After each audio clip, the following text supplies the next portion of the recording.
Hello, my name is Kiana Taylor. I am one of the executive vice presidents here at Teleperformance. And it is amazing that we're able to come to you today with a title called Brown Girls Like Me, where we will be having a conversation with Minaxi Mystery, who is the founder of Equality Leader. So we are just going to jump in and get started with one of the very first questions as we look forward to speaking with Minaxi. Minaxi, as a brown girl, the daughter of a first-generation Indian parent, can you describe for us what it was like growing up in Britain, one, and what was it like to feel othered, somehow different from the other kids? And thank you for having me here today. I am a daughter of the Indian heritage and belong to a community who travelled from across the British Empire to make Britain our home in the early 1950s and the early 1960s. We not only came to Britain with the skills to help rebuild Britain after World War II, but we came with hopes, we came with dreams, and we came with an entrepreneurial spirit. My community came as doctors, we came as nurses, we came as carpenters, and many more things. My father was an engineer, my mother was a seamstress. I was born in Britain in the late 60s. My mother decided that she would have me at home, so I was a child that gave birth at home. Naturally. My sister followed a year later, a year and 3 years later, and my two brothers followed 10 years later. So growing up, we lived with our, extended family of uncles, aunts, cousins, grandparents, all traveling across the empire, arriving to Britain, having our home as a base before moving on to, properties of their own. And my dad was a great host, everyone that, from my community, my family that landed in the UK used our house as a base to kind of get them set up. So as a daughter of, the first generation Indian parents in Britain, I grew up with a sense of feeling that we were different. I was different by just looking around my neighborhood. The color of our skin was different. The food we ate was different. The clothes, the traditional clothes, my mother and my grandmother were different. And the music we listened to was different. So we knew we were different. To that point, our names were anglicized because the British couldn't pronounce them, right? So at school, I never felt I actually fitted in. Girls I wanted to be friends with were not my friends. Groups I wanted to be part of, I was not part of those groups. I felt only privileged girls could be part of those groups. So I had one best friend and we hung around forever and did everything together. Some of my earliest memories are of my grandma's, home-cooked delicious meals, remembering that we'd have to shut the kitchen window as the flavors of the Indian meals, like, here in Britain, they call them curries. Curry is not even a word in India. So as the flavors of the curry would travel down the street and you'd know that the neighbors were speaking amongst each other. Today in Britain, Indian cuisine is the number one, meal in the UK. It's the kind of go-to on a Friday night. I grew up with the resentment of, my dark skin because I saw the lighter you were, the easier it was to be accepted and integrated into the community. I saw that everywhere, whether it was, down our street or in shops or at school. But today I celebrate every tone of brown skin I am. My mother's Indian radio station played all day in our kitchen. I did not understand the language and not was I even interested in cultural music. But today I embraced Bollywood music and I've learnt to speak my mother tongue fluently.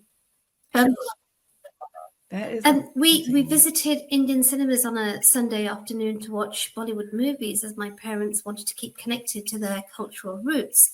I was so disengaged and even too embarrassed to share with my schoolmates that I'd gone to an Indian cinema on a Sunday afternoon. It was not the cool thing to do. But today I embrace Bollywood for its hard-hitting stories. the music I can now finally connect to, the fashion I adore, and have watched my parents, watch some of their favorites like Cholet, a movie about love, and the songs are just so beautiful about deep friendship and the commitment between two men, and that they would live for each other and they would die for each other. So as a brown girl growing up in Britain today, I am culturally intelligent about how cultures can be so similar, but also very different, and know how to embrace both of my cultures. And so those difficult moments of me growing up, not really understanding my place and how I fitted in and where I fitted in, today I understand how I fit in. Today, Britain is my home, and I embrace it, and I embrace my culture. Thank you so much, Minaxi. So, speaking of culture, how has your experience of navigating this world as a brown woman with Indian heritage, culture, and traditions impacted your career into DE&I? And how does it form the way you work today? Kiera, thank you very much for that question. I actually did not go to university. My parents never encouraged it. There was an expectation to be married, settled, have a house, children, carry out traditional duties by a certain age. It felt like my life was mapped out from the day I was born. And as a good Indian girl, I adhered to the expectations, though often challenging them too. I was married by 22, mortgaged by 24, first child at 26, second child at 27, with the burden of having to live and continue living with an extended family. And this time it was with my husband's family. There was a huge expectation of carrying out household chores, an element of control on what I wore, and the continuous feeling of my freedom kind of slipping away through my fingers. And in that mad, crazy world that I lived in, I wanted a career. I wanted to work. I wanted to have a sense of freedom. I had this burning desire to do something different, but I didn't know what I was going to do. How do you break away from that? It was difficult. It was difficult. It was trying to get life into control, into my own hands. But you're challenged by society, you're challenged by community, you're challenged by family continuously. And so there was one evening I was sat at home watching the news. I heard that a young black boy had been murdered on our streets of London in a racially motivated attack, and his name was Stephen Lawrence. So my George Floyd moment happened in the very, very early 1990s. And that is when I first discovered DE&I. And I said that I was going to go to work. And I did go to work. And I found myself a role in the world of media, doing some DE&I work, for them. And that's how I kind of broke away from some of those traditions, some of those nuances, some of those expectations that family, wanted of me. And so I started building my own career. And in that time, I saw the challenges of being brown, female, people that don't look like me, and navigating my career. So I kind of entered into the world of work. 25 years in the corporate world, did some amazing work with the British military, the police, the private sector, third sector clients. And as I got older and wiser, and the world kind of unfolded around me, I became aware of things that made me feel uncomfortable. I saw a lack of impact, that intent not turning into action, and that continuous notion of box ticking going on in the corporate world. I am also a victim of bullying and harassment in the workplace, a place I never want to be in again, and I've learned how to protect me by finding my voice to speak up, but more importantly, learning how to call in inappropriate behaviors and actions. And those were some of the most difficult years of my life. And so as my career developed, as the years and decades unfolded, and I became more aware of the uncomfortableness, what I saw in our places of work, surrounded by bureaucracy, red tape, and the feeling that I was constantly pushing water uphill, I quit the corporate world in 2018 with no plans whatsoever as to what I was going to do next, and disappeared. And that's where the new chapter of my life began, my entrepreneurship journey. Wow. So entrepreneurship is already a struggle. And I can try not to get emotional because some of the things you went through, I've experienced. And that's tough to work through. It's almost like a mark on your back as well, if you've ever stood up for yourself or needed to. And so through this conversation, I want to encourage people, we should always stand up for ourselves. There should not be any sexual attack or any of those things, nevertheless in the workplace, especially as a woman or anyone. So that is a huge challenge. And so I encourage everyone watching to stand up for themselves. But when you talk about your entrepreneur journey, you're now transitioned. So you're now a woman entrepreneur in your 50s, experiencing all those things, menopause, building a business, you're growing a team of change makers, right? And their huge commitment to enabling systemic change needed for historically marginalized people and communities to thrive.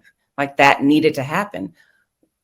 In this new transition, this new journey, what drives you? And where do you draw your wisdom from? Thank you, Kiona, for that. Yes, I disappeared. I disappeared for a while. I switched off my phone, came off LinkedIn, and I got myself a coach. I worked with my coach for a whole year to find my ikigai, my purpose in life. And I understood that I had privilege, and my privilege was a voice and a platform that I could create. And that's when I set up my consultancy business, Equality Leaders, at the intersection of COVID, Brexit, the murder of George Floyd, and whilst I was on my menopausal journey. And I knew that there was another way to do DE&I. I saw vital behaviors that were missing from our leaders. Accountability was missing. Transparency was missing, and that role modeling of the behavior was missing. And I wanted to take on this industry because I knew that there was a better way. And I wanted to make DE&I the way of life, right? The way we can integrate it into our everyday, how we integrate it into our policies, our practices, our behaviors, our actions. And so that's how my consultancy business was born. I draw my energy from people. I draw my energy from having conversations. I love great conversations. I love going for a coffee and a walk with people and talking about how we can make this world a nicer place. I've just come back from Japan.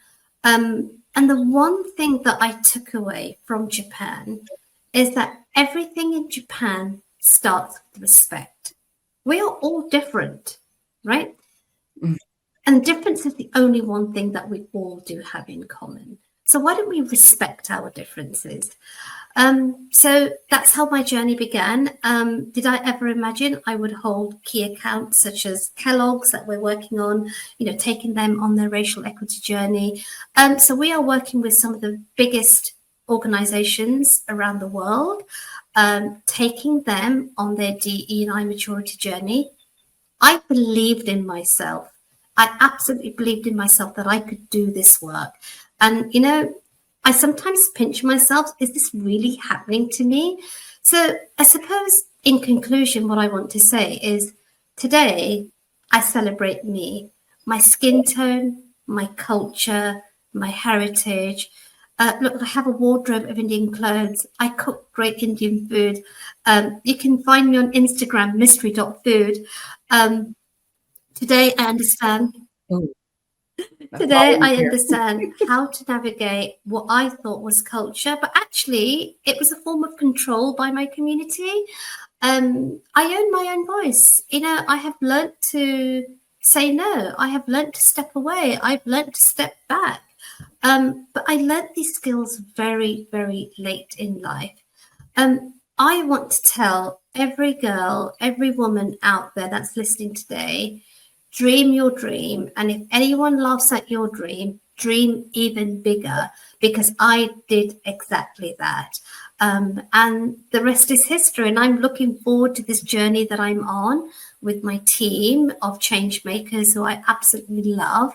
And DE, that's my passion. I love that. I love it. Thank you so much. So I think we definitely got the point, right? Dream bigger and have a voice, take up space.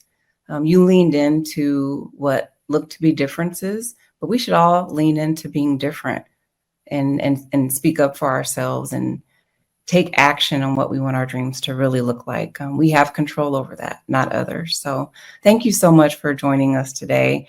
Hopefully we can keep in touch. I know we will always be connected, but that we actually make that real and keep in touch. And we encourage all the young ladies to start their journeys and live their dreams early. Thank you, Kira. Thank you so much.